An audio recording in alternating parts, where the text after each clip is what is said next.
Hi, and welcome to City Happenings. I'm Mayor David Black. Halleck Park offers a way for you to stay in shape. We'll tell you how.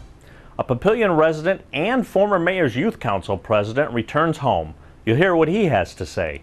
And the police department's summer slowdown program is in effect. Our police chief talks about it. These stories are next in City Happenings for the week of July 22nd. Thanks, Mayor Black. Halleck Park saw fitness equipment installed in the spring.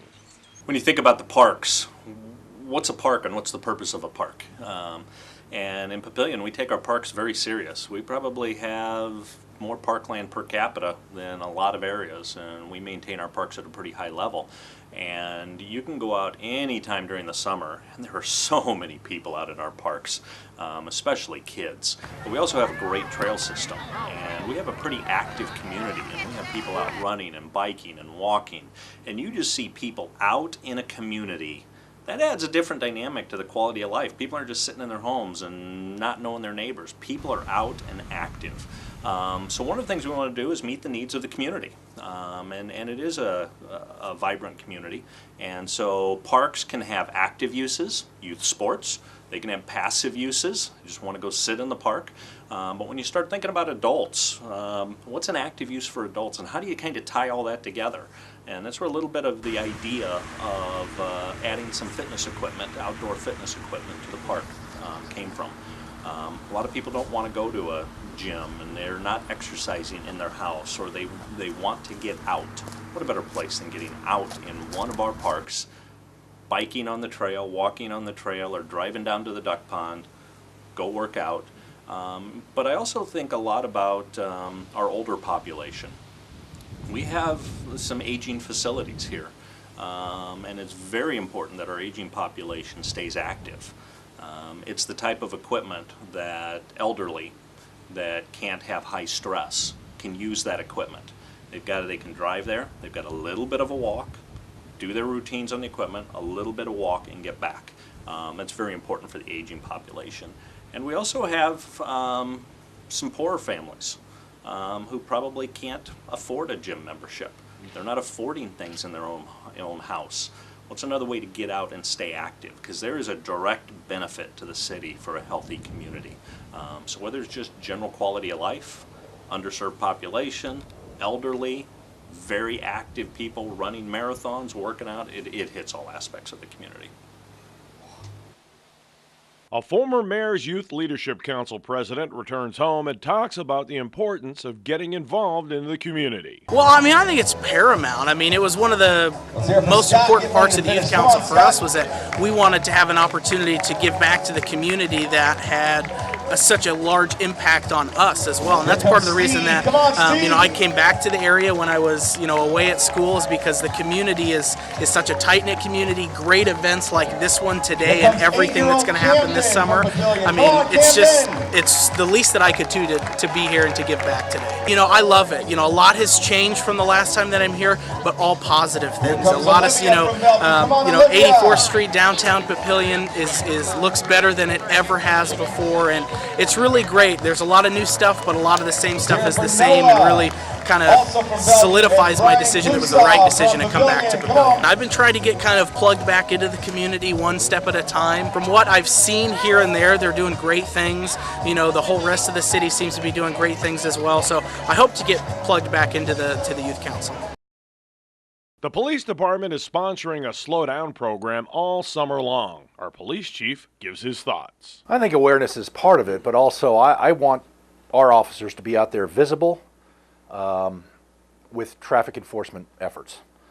Obviously during the summer, we have a lot of people, kids, especially kids, that are out and about with a lot of idle time on their hands.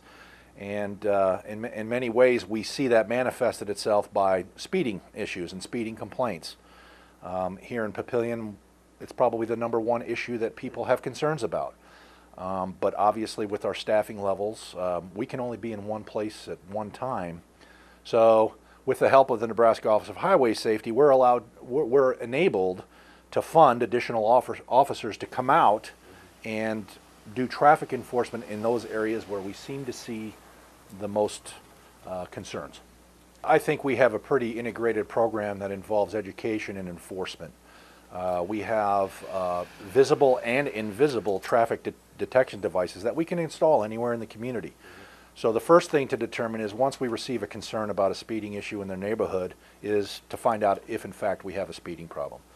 And we'll usually run a traffic study that lasts up to a week, in which we get a pretty good look, actually 100% look, of all the traffic that goes on that street during at least a week, the week, and then on the weekend as well. And we look at that data, and if it shows that there's a problem, then we will follow it up with enforcement activity. So we try to do what we can. We realize it's frustrating to people. I have people that zip by my house that I think are going too fast. But a lot of time the perception is different than the reality. But it's really, I have to tell you that it's really nice for the patrol officer to be able to catch that one person that continues to generate complaints. I don't think it's just a feel-good philosophy, but I do think there's a limited shelf life to the effectiveness of sporadic enforcement efforts.